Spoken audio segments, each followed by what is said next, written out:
Shalom saudara, senang berjumpa kembali. Sesungguhnya kita disebut Kristen karena kita adalah pengikut Kristus.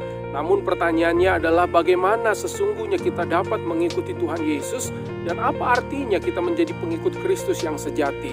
Di dalam Injil Lukas pasal 14 ayat 25-33 diceritakan suatu kali banyak orang sedang mengikuti Tuhan Yesus. Dan tentu banyaknya orang yang mengikuti Tuhan Yesus karena mereka memiliki harapan bahwa ada sesuatu yang mereka akan dapatkan. Kitab Injil banyak mencatat mujizat dan tanda-tanda heran yang terjadi ketika Tuhan Yesus ada. Dan ketika orang banyak sedang mengikuti Tuhan, Dia menjelaskan prinsip menjadi pengikut Tuhan yang sesungguhnya. Dikatakan pada suatu kali banyak orang berduyun-duyun mengikuti Yesus dalam perjalanannya, sambil berpaling Ia berkata kepada mereka. Melalui peristiwa ini diceritakan saat itu orang banyak sedang mengikuti Tuhan, tetapi justru Tuhan mempertegas bahwa untuk mengikutinya perlu untuk dipertimbangkan dengan sungguh-sungguh. Karena ternyata untuk menjadi pengikut Tuhan Yesus terdapat syarat yang tidak mudah untuk diikuti. Pada ayat yang ke-26 dalam Injil Lukas pasal yang ke-14 yang kita baca ini menjelaskan salah satu syarat yang tidak mudah, yaitu dikatakan jikalau seorang datang kepadaku dan ia tidak membenci bapaknya, ibunya, istrinya, anak-anaknya, saudara-saudaranya laki-laki atau perempuan, bahkan nyawanya sendiri, ia tidak dapat menjadi muridku. Nah, apakah melalui perkataan ini Tuhan menghendaki agar kita membenci seluruh keluarga kita?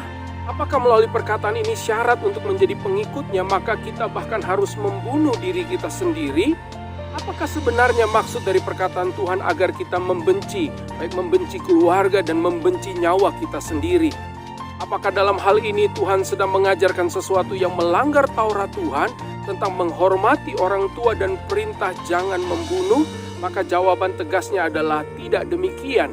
Karena sebenarnya kata membenci yang disampaikan Tuhan adalah merupakan kata kiasan atau semacam pepatah dalam budaya Yahudi yang sudah sangat dipahami oleh orang-orang Yahudi yang mengikuti Tuhan pada saat itu. Kata membenci memiliki arti yang tidak dipilih.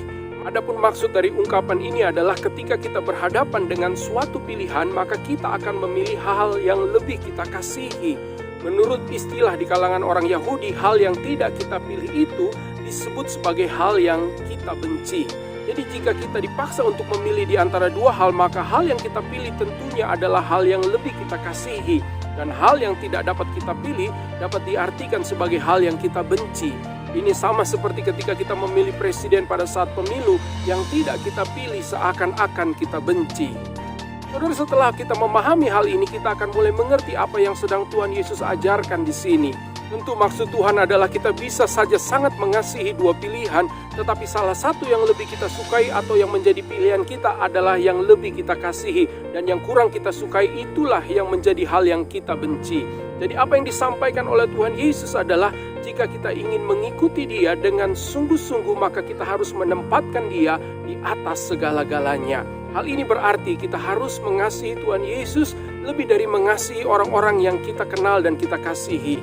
Jangan salah mengerti saudara, kita memang harus mengasihi keluarga kita. Kita harus mengasihi orang lain karena itu juga merupakan perintah Tuhan. Namun kita tetap harus mengasihi Allah kita. Kita harus mengasihi Tuhan Yesus lebih dari orang lain. Bahkan kita harus mengasihi Tuhan Yesus lebih dari nyawa kita sendiri. Percaya kepada Tuhan Yesus bisa terlihat sangat mudah saudara. Tetapi ternyata untuk mengikuti Tuhan diperlukan komitmen yang total. Komitmen yang total inilah yang disebut dengan iman dalam hidup kita. Jika demikian, adakah harga yang harus dibayar untuk menjadi pengikut Tuhan yang sejati? Ya, harga yang perlu dibayar adalah pilihan yang harus ditetapkan mulai sekarang ini juga.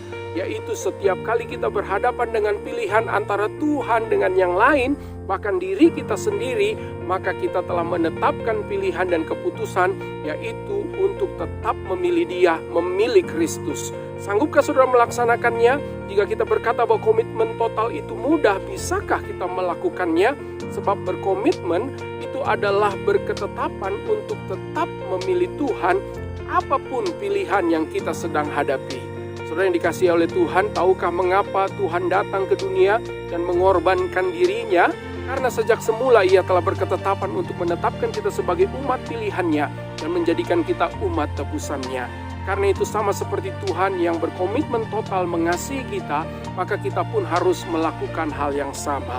Terpujilah Tuhan Yesus Kristus, dan selamat melanjutkan kehidupan saudara yang berkemenangan bersama dengannya. Tuhan Yesus, Dia teramat sangat baik bagi kita semua.